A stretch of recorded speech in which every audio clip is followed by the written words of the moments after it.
Welcome back to Obsidian River Productions, where we bring the classics of literature to life. In today's episode, we delve into Chapter 5 of Nathaniel Hawthorne's The Scarlet Letter, a story that captures the essence of human nature and the complexities of society. Hester Prynne's journey continues as we explore her life after the prison, delving into her thoughts, emotions, and the way she navigates through the harsh judgment of the Puritan society. Make sure to pay close attention as Hawthorne's intricate storytelling unveils deep insights and hidden gems within the text. If you're enjoying this series, please hit the like button, share this video with fellow literature enthusiasts, and consider subscribing to our channel. Your support helps us grow and allows us to continue providing high-quality content like this. Don't forget to ring the bell to get notified about our latest episodes and join us on this literary journey. Feel free to leave your thoughts, questions, or insights in the comments section below. We love engaging with our community of classic literature lovers. Now, without further ado, let's turn the page to Chapter 5 of The Scarlet Letter. Enjoy the narration. 5. Hester at her needle. Hester Prynne's term of confinement was now at an end. Her prison door was thrown open and she came forth into the sunshine which, falling on all alike, seemed to her sick and morbid heart, as if meant for no other purpose than to reveal the scarlet letter on her breast. Perhaps there was a more real torture in her first unattended footsteps from the threshold of the prison than even in the procession and spectacle that have been described, where she was made the common infamy at which all mankind was summoned to point its finger. Then she was supported by an unnatural tension of the nerves and by all the combative energy of her character, which enabled her to convert the scene into a kind of lurid triumph. It was, moreover, a separate and insulated event, to occur but once in her lifetime, and to meet which, therefore, reckless of economy, she might call up the vital strength that would have sufficed for many quiet years. The very law that condemned her, a giant of stern features but with vigor to support as well as to annihilate in his iron arm, had held her up through the terrible ordeal of her ignominy. But now, with this unattended walk from her prison door, began the daily custom, and she must either sustain and carry it forward by the ordinary resources of her nature or sink beneath it. She could no longer borrow from the future to help her through the present grief. Tomorrow would bring its own trial with it, so would the next day, and so would the next, each its own trial, and yet the very same that was now so unutterably grievous to be borne. The days of the far-off future would toil onward, still with the same burden for her to take up and bear along with her, but never to fling down, for the accumulating days and added years would pile up their misery upon the heap of shame. Throughout them all, giving up her individuality, she would become the general symbol at which the preacher and moralist might point, and in which they might vivify and embody their images of woman's frailty and sinful passion. Thus the young and pure would be taught to look at her, with the scarlet letter flaming on her breast, at her, the child of honorable parents, at her, the mother of a babe that would hereafter be a woman, at her, who had once been innocent, as the figure, the body, the reality of sin. And over her grave, the infamy that she must carry thither would be her only monument.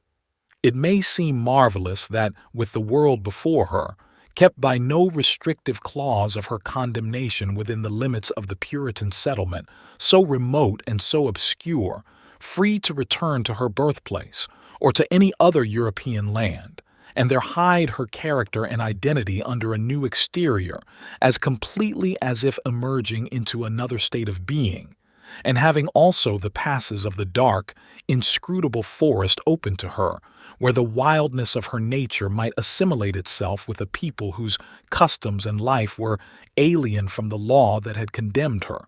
It may seem marvelous that this woman should still call that place her home, where, and where only, she must needs be the type of shame. But there is a fatality, a feeling so irresistible and inevitable that it has the force of doom, which almost invariably compels human beings to linger around and haunt, ghost-like, the spot where some great and marked event has given the color to their lifetime. And still, the more irresistibly, the darker the tinge that saddens it.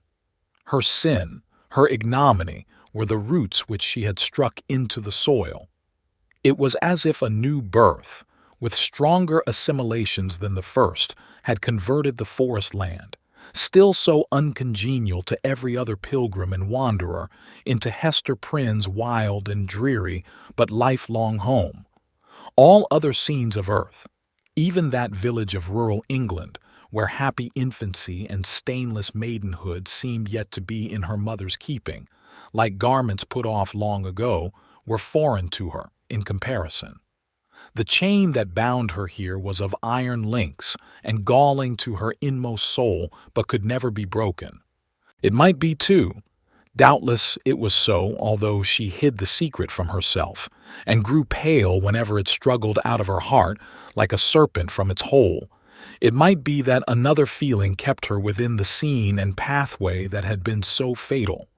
There trode the feet of one with whom she deemed herself connected in a union that, unrecognized on earth, would bring them together before the bar of final judgment, and make that their marriage altar for a joint futurity of endless retribution. Over and over again, the tempter of souls had thrust this idea upon Hester's contemplation, and laughed at the passionate and desperate joy with which she seized, and then strove to cast it from her. She barely looked the idea in the face, and hastened to bar it in its dungeon. What she compelled herself to believe, what finally she reasoned upon, as her motive for continuing a resident of New England, was half a truth and half a self-delusion. Here, she said to herself, had been the scene of her guilt, and here should be the scene of her earthly punishment.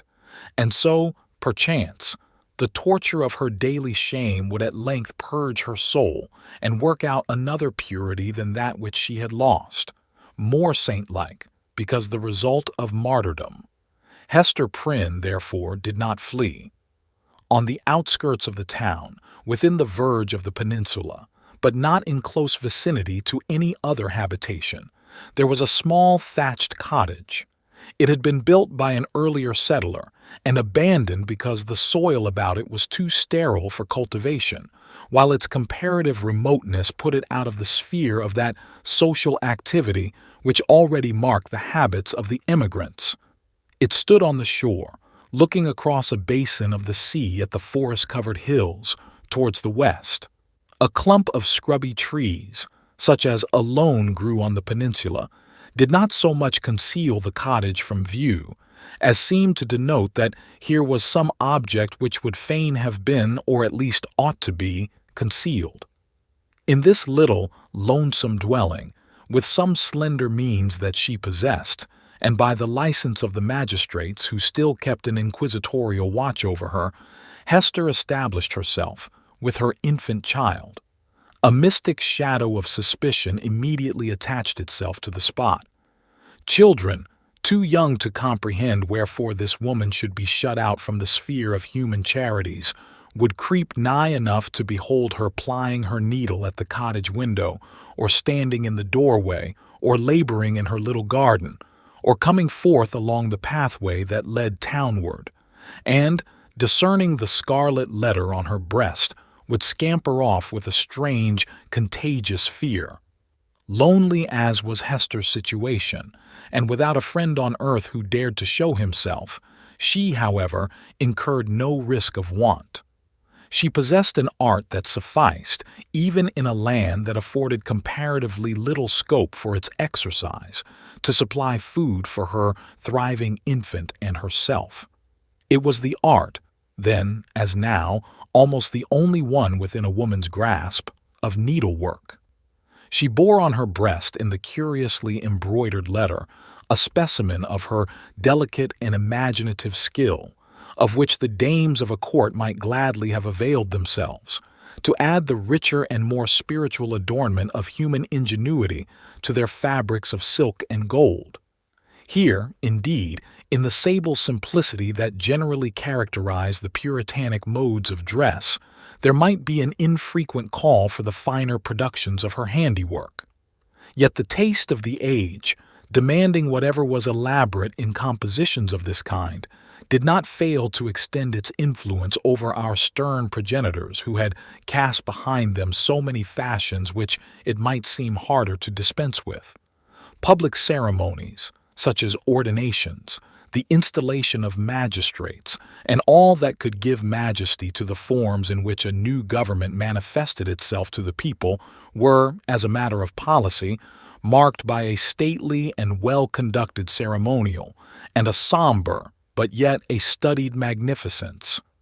Deep ruffs, painfully wrought bands, and gorgeously embroidered gloves were all deemed necessary to the official state of men assuming the reins of power, and were readily allowed to individuals dignified by rank or wealth, even while sumptuary laws forbade these and similar extravagances to the plebeian order.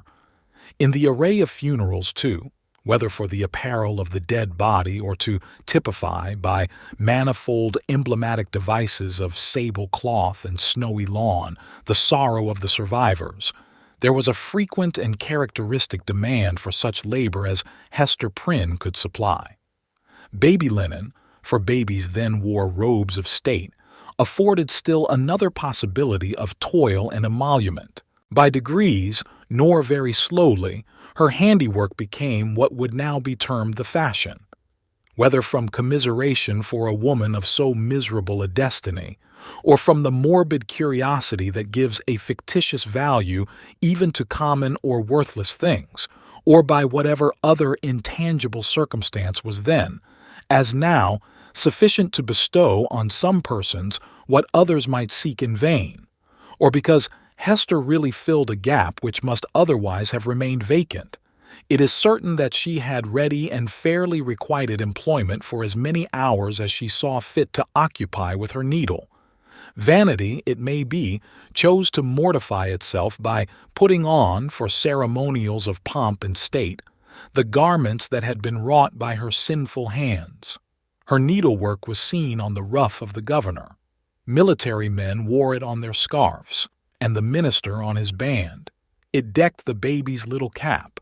It was shut up, to be mildewed and molder away, in the coffins of the dead. But it is not recorded that in a single instance her skill was called in aid to embroider the white veil which was to cover the pure blushes of a bride. The exception indicated the ever-relentless rigor with which society frowned upon her sin. Hester sought not to acquire anything beyond a subsistence of the plainest and most ascetic description for herself and a simple abundance for her child. Her own dress was of the coarsest materials and the most somber hue, with only that one ornament, the Scarlet Letter, which it was her doom to wear. The child's attire, on the other hand, was distinguished by a fanciful, or we might rather say, a fantastic ingenuity, which served indeed to heighten the airy charm that early began to develop itself in the little girl, but which appeared to have also a deeper meaning. We may speak further of it hereafter. Except for that small expenditure in the decoration of her infant, Hester bestowed all her superfluous means in charity on wretches less miserable than herself, and who not unfrequently insulted the hand that fed them. Much of the time, which she might readily have applied to the better efforts of her art, she employed in making coarse garments for the poor. It is probable that there was an idea of penance in this mode of occupation, and that she offered up a real sacrifice of enjoyment in devoting so many hours to such rude handiwork. She had in her nature a rich, voluptuous Oriental characteristic, a taste for the gorgeously beautiful which, save in the exquisite productions of her needle, found nothing else, in all the possibilities of her life, to exercise itself upon. Women derive a pleasure, incomprehensible to the other sex, from the delicate toil of the needle. To Hester Prynne, it might have been a mode of expressing and therefore soothing the passion of her life. Like all other joys, she rejected it as sin. This morbid meddling of conscience with an immaterial matter betokened, it is to be feared, no genuine and steadfast penitence, but something doubtful, something that might be deeply wrong beneath. In this manner, Hester Prynne came to have a part to perform in the world. With her native energy of character and rare capacity, it could not entirely cast her off, although it had set a mark upon her, more intolerable to a woman's heart than that which branded the brow of Cain. In all her intercourse with society, however, there was nothing that made her feel as if she belonged to it. Every gesture, every word, and even the silence of those with whom she came in contact implied and often expressed that she was banished, and as much alone as if she inhabited another sphere or communicated with the common nature by other organs and senses than the rest of humankind. She stood apart from moral interests, yet close beside them, like a ghost that revisits the familiar fireside and can no longer make itself seen or felt. No more smile with the household joy, nor mourn with the kindred sorrow. Or should it succeed in manifesting its forbidden sympathy, awakening only terror and horrible repugnance?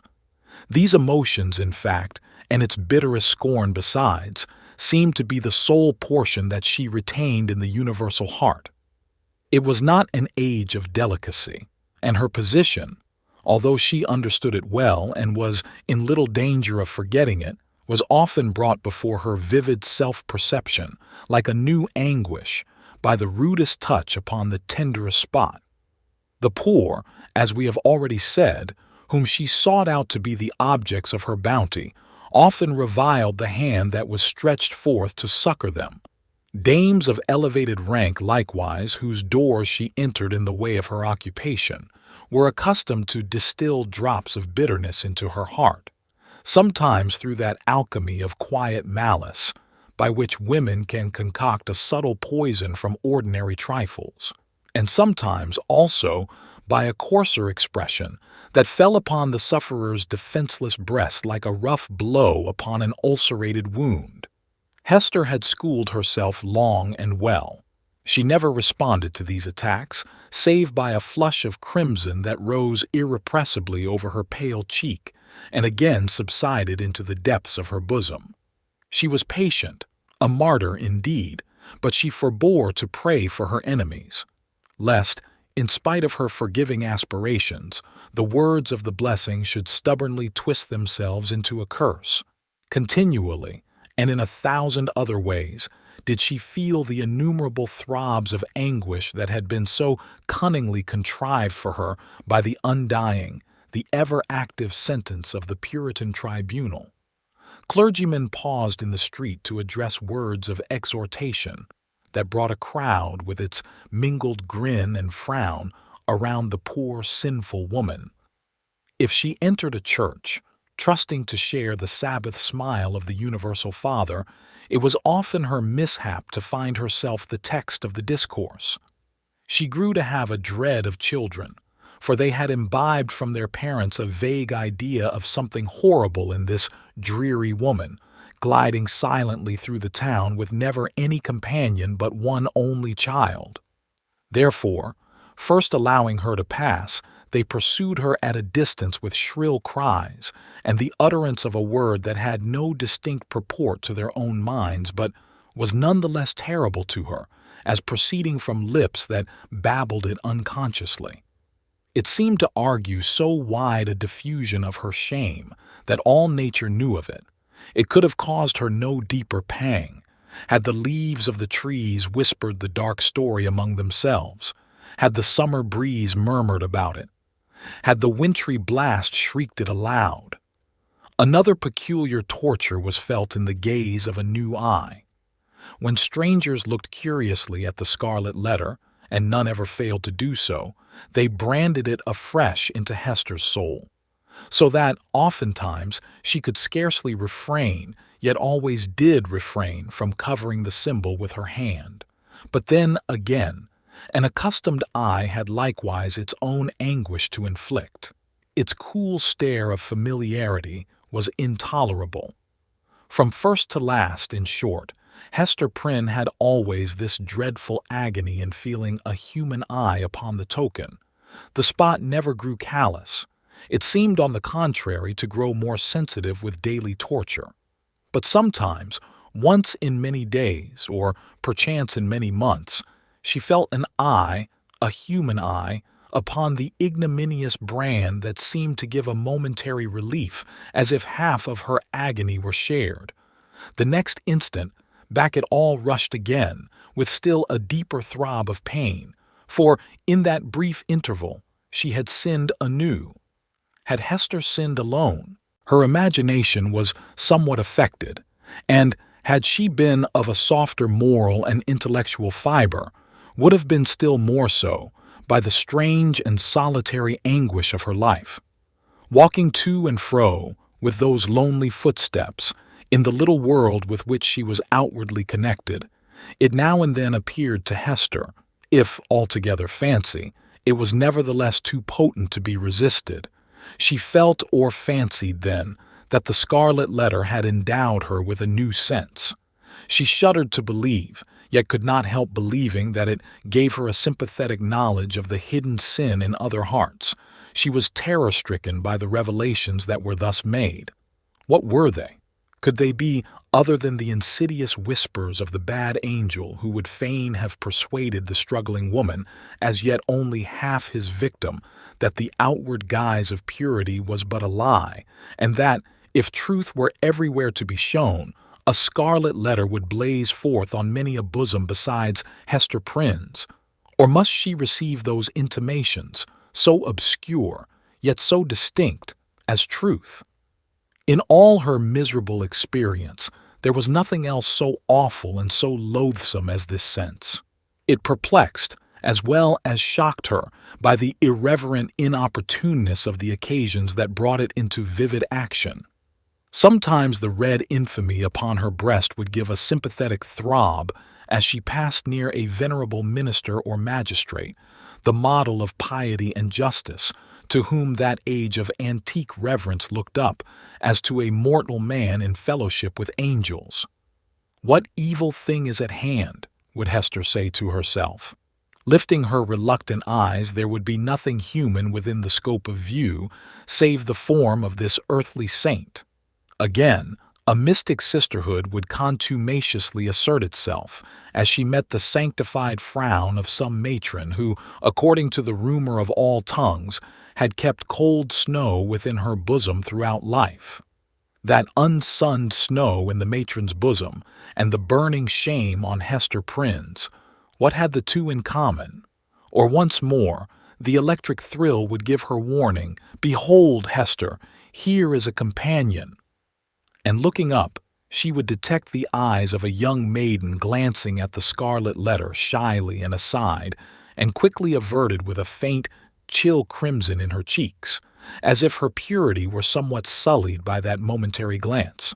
O fiend, whose talisman was that fatal symbol, wouldst thou leave nothing, whether in youth or age, for this poor sinner to revere?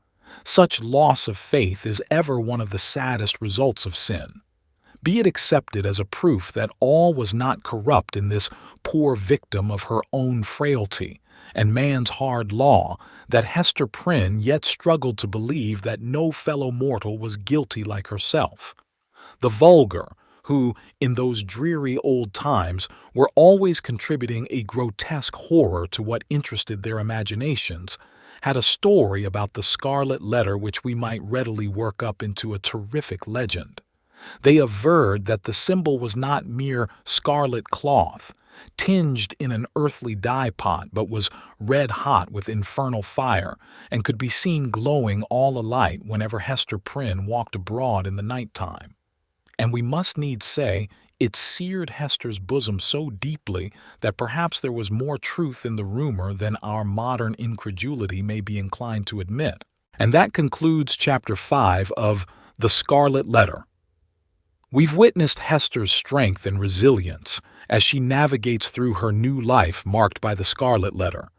Her journey is far from over, and there are many more secrets and revelations to uncover. Thank you for joining us today at Obsidian River Productions. If you found value in this episode, please give us a thumbs up and share this video with other classic literature enthusiasts. Your support means the world to us and helps our channel grow. Join our community by subscribing to our channel, and don't forget to hit the notification bell so you never miss out on future episodes and discussions. We'd love to hear your thoughts and interpretations of this chapter, so please leave a comment below. If you're interested in reading along or delving deeper into Nathaniel Hawthorne's works, check out the link in the description to get your own copy of The Scarlet Letter. Stay connected with Obsidian River Productions by following us on our social media platforms. The links are provided in the description. Here, we share updates, behind-the-scenes content, and additional literary resources. Once again, thank you for being a part of our literary journey. Stay curious, keep reading, and we'll see you in the next episode where the story of Hester Prynne continues.